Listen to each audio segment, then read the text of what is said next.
Hello students, welcome to Truff learning academy. और आज हम, जैसा आपको दिख रहा है बोर्ड पे, हम करेंगे क्लास 8 का चैप्टर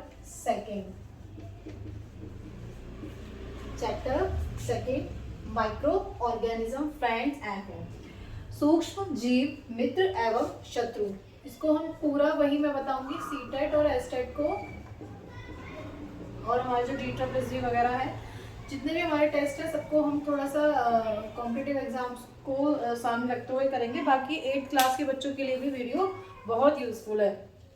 तो हम स्टार्ट करते हैं अपनी वीडियो। और जैसे आपको कुछ गिवन है उसी के अकॉर्डिंग हम स्टार्ट करेंगे। कुछ अपना NCERT से मैंने कुछ पॉइंट्स जो है लिख लेती हूँ और उन्हीं को फिर ब्रीफ में जो डिस्क्राइब करूँगी।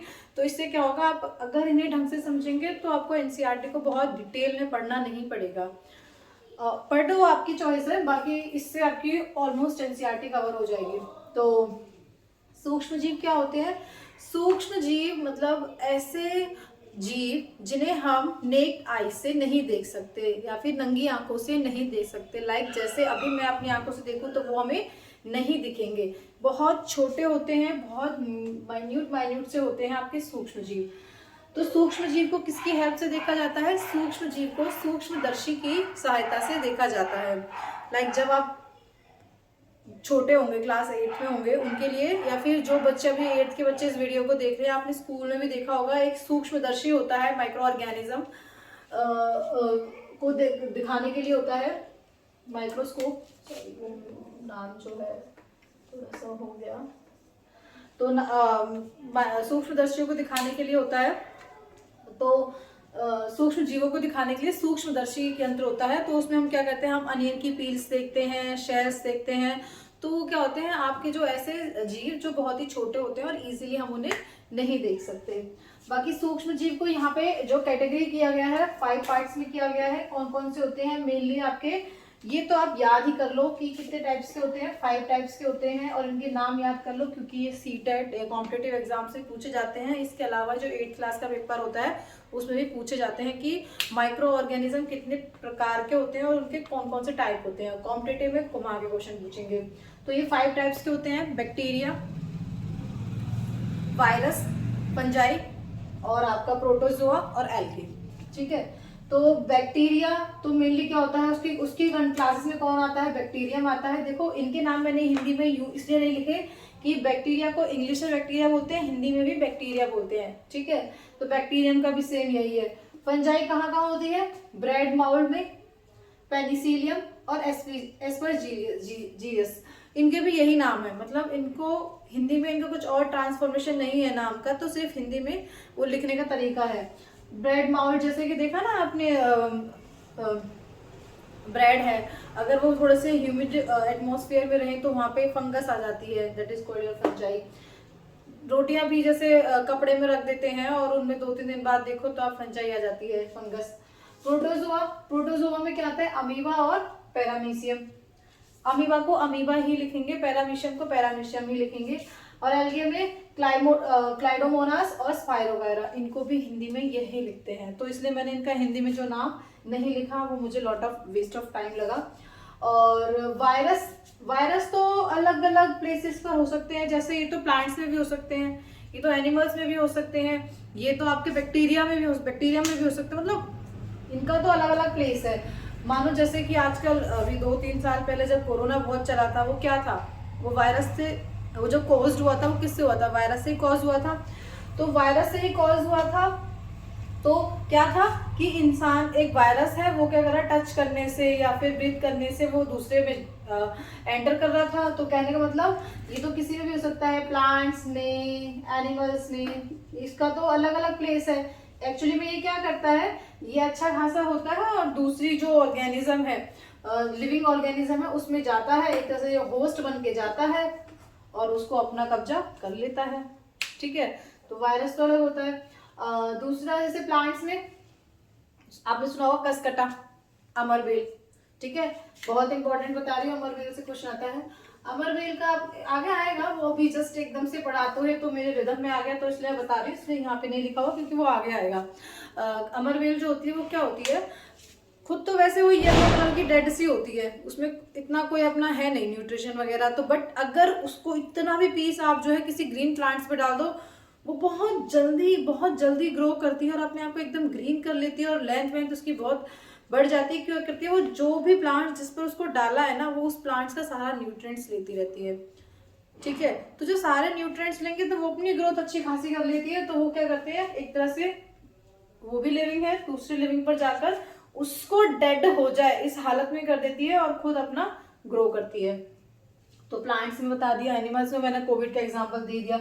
इसके अलावा इसमें एनिमल्स में देखो फ्लू है, फ्लू भी तो यही है, कोल्ड है, कफ है, ये सब क्या है? वायरस डिसीजेज है। ये क्या होती है? एक दूसरे के कॉन्टैक्ट में आने से होती है, जिन्हें कम्युनिकेबल डिसीज कहते हैं। ये हम अभी आगे पढ़ेंगे।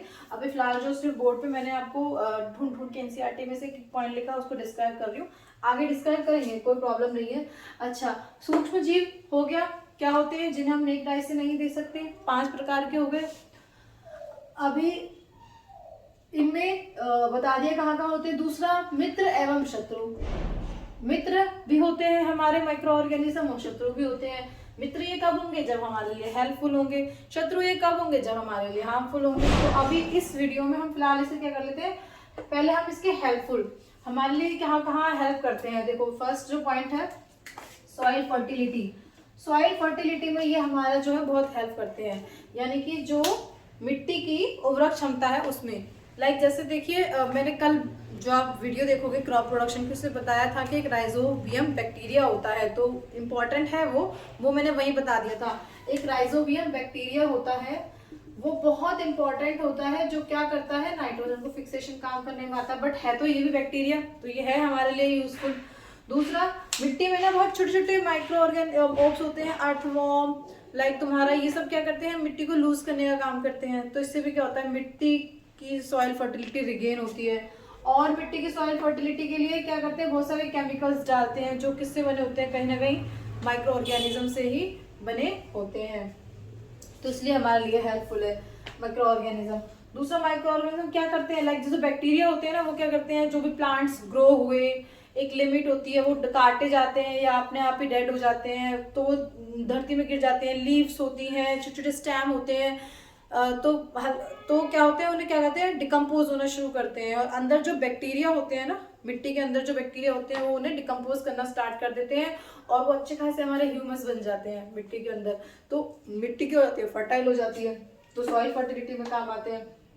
दूसरा, कर्ड। ठीक है, ये बहुत इंपॉर्टेंट है भाई, कर्ड। कर्ड को बनाने में कौन सा बैक्टीरिया काम आता है, लैक्टोबैसिलस। ढंग से देख लो, लैक्टोबैसिलस को हिंदी में लैक्टोबैसिलस ही बोलते हैं। ठीक है, तो इस वाले चैप्टर में बहुत मतलब मोस्टली जो टर्म्स हैं हिंदी और इंग्लिश सेम है, बस वो लिखने हैं हिंदी में ANR वाली लैंग्वेज में, इंग्लिश में अल्फाबेट की लैंग्वेज में लिखना है। तो देखो क्या होता है कि दही तो हर किसी ने जमती देखी है, मेरे ख्याल से 8th क्लास का बच्चा हो चाहे वो बड़ा हो, क्या करते हैं, दूध होता है उसको लुक वार्म करते हैं, ना गर्म ना ठंडा, ज्यादा गर्म नहीं ज्यादा ठंडा नहीं, टेम्परेचर मॉडरेट सा रख के उसमें हल्का सा दही ऐड कर देते हैं, जिसे हम अपनी लैंग्वेज में जामन बोलते हैं। ठीक है, थोड़ा सा उसमें कर्ड ऐड कर देते हैं, तो क्या होता है, सुबह तक देखते हैं आप बहुत अच्छी फ्रेश कर्ड जम चुकी होती है। ऐसा क्यों होता है, बिकॉज ऑफ द बैक्टीरिया। कौन सा बैक्टीरिया, लैक्टोबैसिलस बैक्टीरिया। भाई सीटेट में ये क्वेश्चन आया था, तो इम्पोर्टेंट है।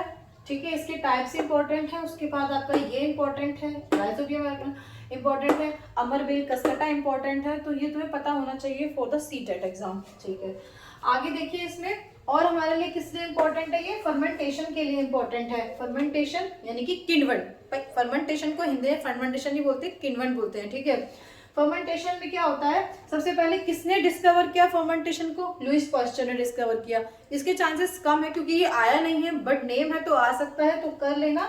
मैं इसको वेरी इंपॉर्टेंट ना लिख के इंपॉर्टेंट लिखूंगी।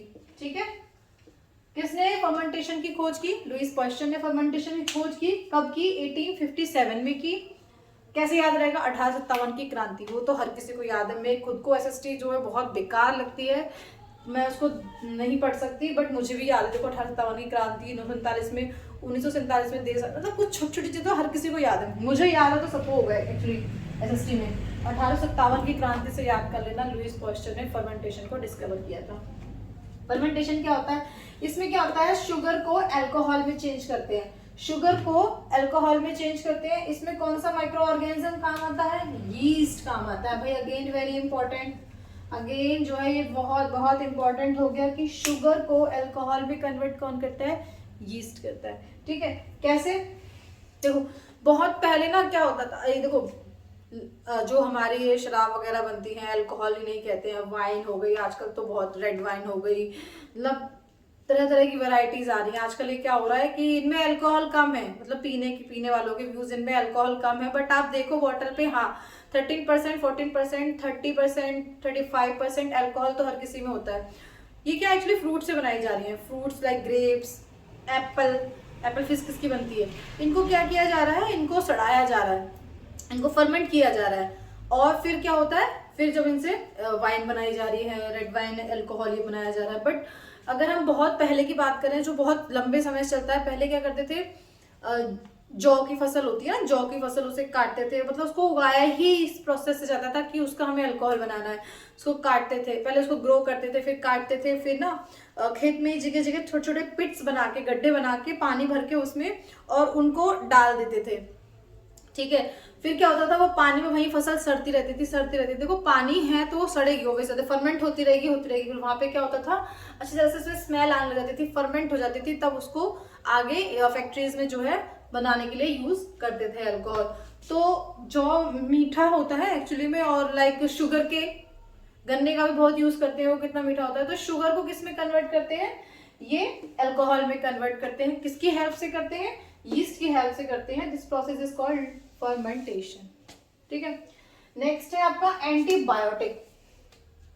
और हमारे इसका कहाँ पे यूज है? एंटीबायोटिक है ये हमारे, मतलब हम एंटीबायोटिक क्या होती है?